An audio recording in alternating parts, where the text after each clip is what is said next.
talking about? No, about the reaction about. Oh yeah, things in the reaction. past. Sorry, yes, yeah. You do it as a reaction. Thank you.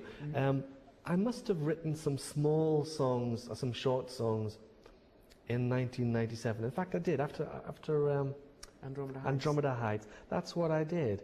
I started to write something else altogether, and I wrote a lot of short songs. But maybe they just didn't satisfy me or something. I've still got them and I still like them, but something about it made me think that it wasn't enough of a change from what I'd been doing.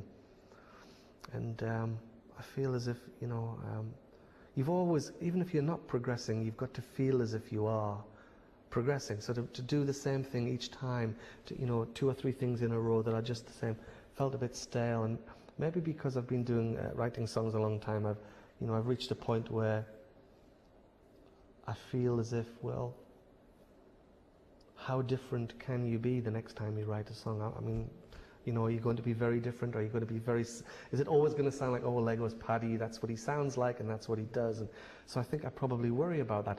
But when I thought about megahertz, I thought, here's something you can do that's really, even if people say, well, it's like your style, it's very different, just its length alone. And the fact that there's no singing on it, that makes it, for me at least, it made me think I was going somewhere.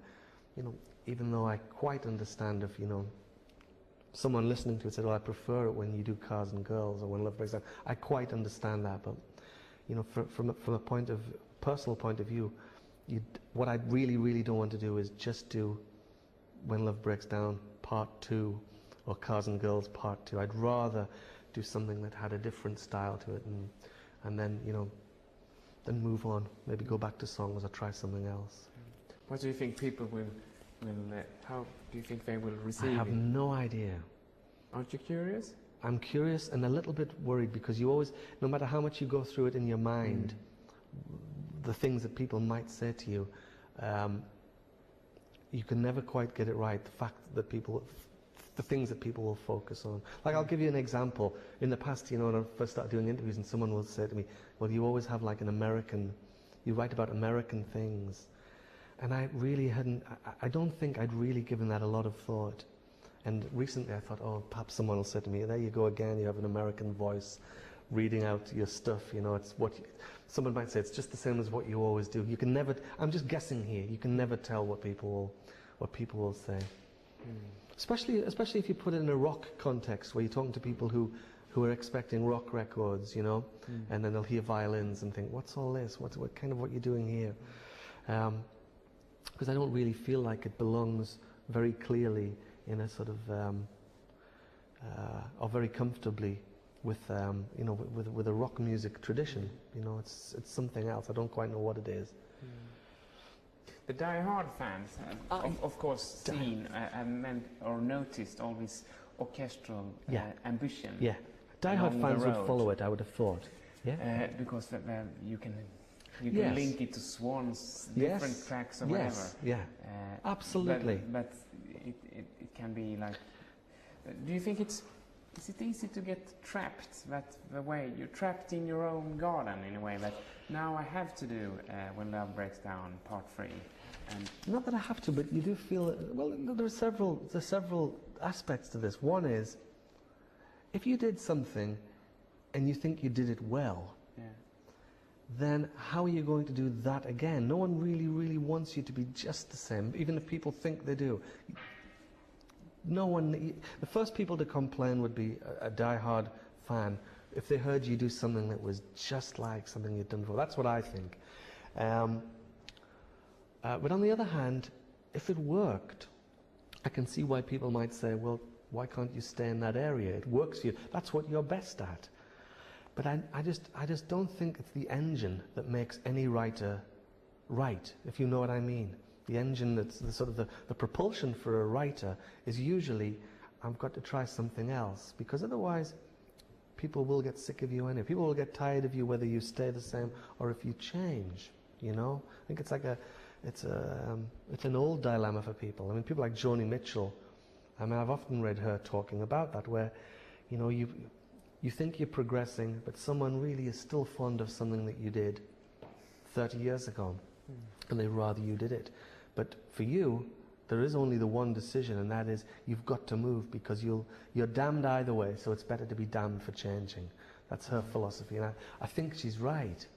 You're better to move, much better for people. I would much rather someone said, oh, well, you haven't done anything as good as Cars and Girls, or you haven't done anything as good as When Love Breaks Down, than for them to say, you've written 10 songs that are just like When Love Breaks Down, or 10 songs that are in the style of Cars and Girls. That would be the most, for me, that would be really, I would find that very depressing. Do you think that... Okay. I'm Paddy McAloon, and you're watching Studio Pop. Do you want it again? Yeah. I'm Paddy McAloon, and you're watching Studio Pop.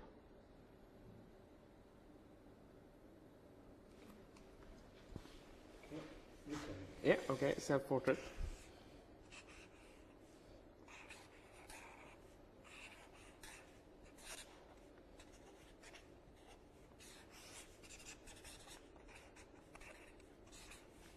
It's a bit Jerry Adams, isn't it?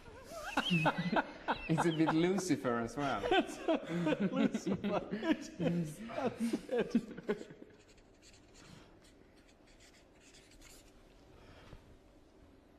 You have to date it. Oh, it's 23, isn't it? Yeah.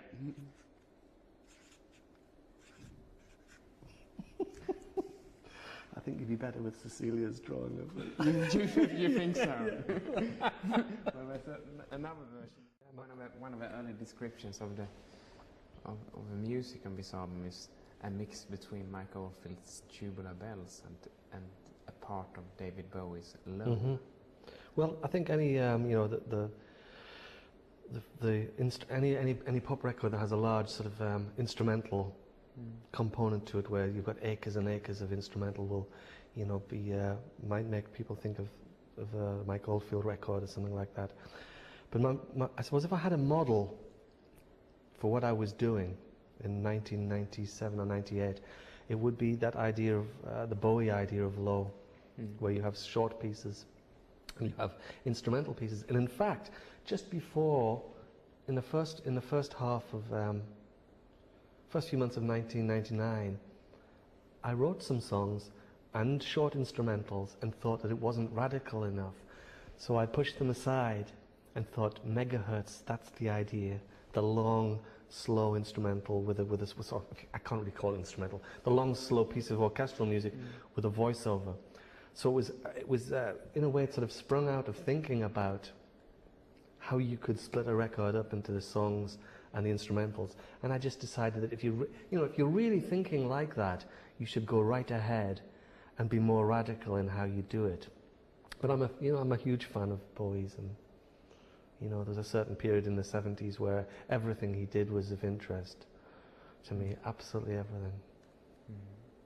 It takes a lot of, it's not like really the kind of piece of music that you just have in the background while you're doing the dishes or having friends for dinner or something like that. No, it's not. No, and it goes against the whole trend of just consuming. Yes, it does. Yeah, well, that's an interesting point, because one of my favorite ideas about music is the world that you can enter into, that's a world in its own. And it's an idea that applies to books, and sometimes applies to, I'd say, certain films as well, where you might not want to visit that place all the time, but when you're in it, you don't really want to be distracted from it. Whereas I would say that most pop music works on the level of, well, first of all, it is something you can put on and enjoy while you're doing something else. If you put a track on when you're driving along, you can enjoy it and you don't have to pay too much attention to it. You'll get a thrill from it. But I'm not entirely sure that what I've been working on here with megahertz fits in that bracket. I think you do have to give it your attention. So it's both an advantage for the piece and a problem, because if you don't have the time for it, it doesn't make a lot of sense. But I would hope if someone actually put it on and sat with it, it can become quite compulsive, because it's a separate world. Mm. That's how I see it.